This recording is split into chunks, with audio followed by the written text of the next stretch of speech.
Good afternoon, everyone. It's a great pleasure to be here today and to present to you the results of the comparative FVE survey on mental well-being, stress among the European veterinarians between 2018 and 2023. So just in very brief, the Federation of Veterinarians of Europe is the umbrella organization, and its members are both the professional organizations and the statutory bodies, with members in 38 European countries. We have different sections for the different parts of the profession, and the mission is to enhance animal health, animal welfare, and public health, and to protect the environment. The highest level in FE is the General Assembly, where the members elect the board and set out strategic actions, like mental well-being of veterinarians is one of these. I work here together and alongside with 5 other fantastic colleagues in the Brussels office and the FE Secretariat. Every 5 years, the FE runs a demographic survey, the VET survey, that gathers the results and the state of the veterinary profession all over Europe. In 2018, 2019, and then again 5 years later, mid-strategy, and 2022, 2023. Whereas there were less participants in more countries, the number of female respondents and the average age increased in the last survey. But more importantly, what changed in these years was that there was a global pandemic, a geopolitical crisis, and a cost of living crisis. So we were not entirely confident that this would be beneficial to the mental well-being of the veterinarians. The aim of this survey was therefore to provide an overview of the mental state of veterinarians across Europe for the same 27 countries via the 2 large-scale cross-sectional surveys, so the second and the third VET survey. The mental well-being was assessed via 3 indicators, so the self-reporting stress levels, the need for medical leave due to decreased mental well-being, and the 7-question Warwick-Edinburgh mental well-being scale. So let's turn to the first indicator, the self-reported stress levels. This is an overview by country. The average stress level each time scored in the upper third of the scale, but there are important differences per country. In 2018, Italy, Slovakia scored highest, whereas in 2023, Latvia had highest scores. Consistently, the Netherlands and Denmark scored lowest. So you see here very light, the very light Nordic countries on the slide.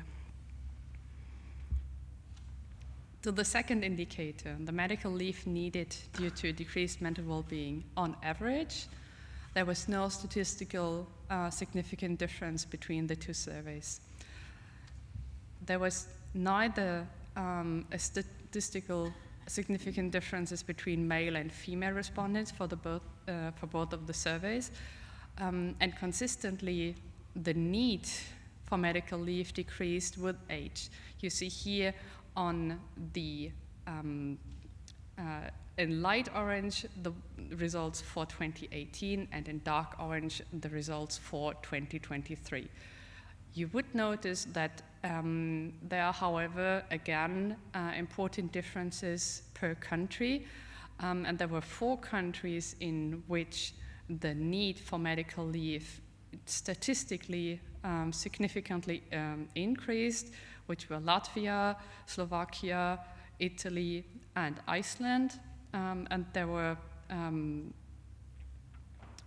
2 countries where this decreased, which were North Macedonia and Estonia.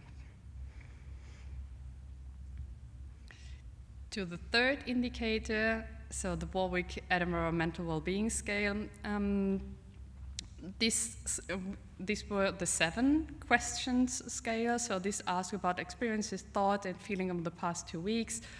And they can score from 1 none of the time to 5 all of the time. And the question asks how often they were feeling optimistic, relaxed, useful, dealing well with problems, thinking clearly, feeling close to people, and able to make up their mind. The average score was 25 in 2018 and 24.8 in 2023, so no statistical difference either. The order of the best ranked questions remained, however, the same, and the least ranked question was I've been feeling relaxed. So already coming to the conclusions, what we have seen through these 2 surveys, early career and female veterinarians were most at risk at both the surveys. We can conclude that the overall stress level for veterinarians, the need for medical leave due to decreased mental well-being, and the mental well-being scores remained consistently high but stable despite the multidimensional crises.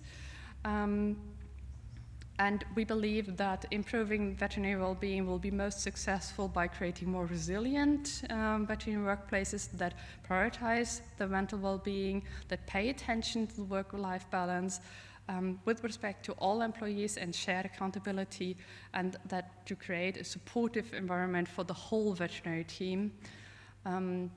But there is a crucial need to define comparable standards for mental well-being assessment in healthcare professions in general.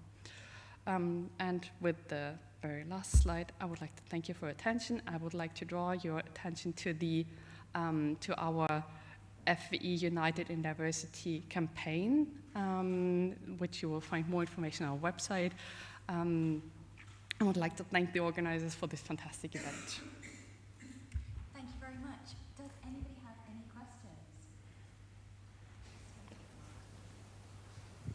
Thank you, that was really interesting. You had a couple of countries where there was quite dramatic changes. Were you ever able to correlate that between any of those factors that you discussed at the beginning, so COVID levels within the country, economic hardship or anything like that? Was there any correlation with any of those?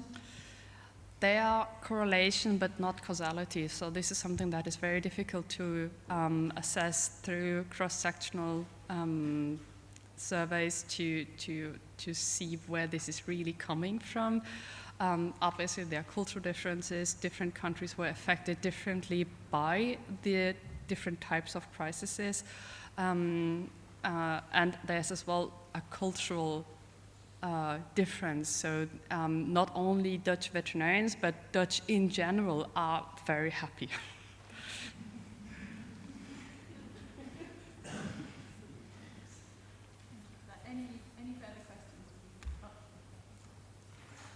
Thanks, that was brilliant. About 3 hours ago, I was just being informed that I'm taking over some health and safety accountability in the Netherlands. So I'm really, really delighted to see that they are so happy. That has made my day. Thank you. It's not a question, it's just, yeah. Thank you.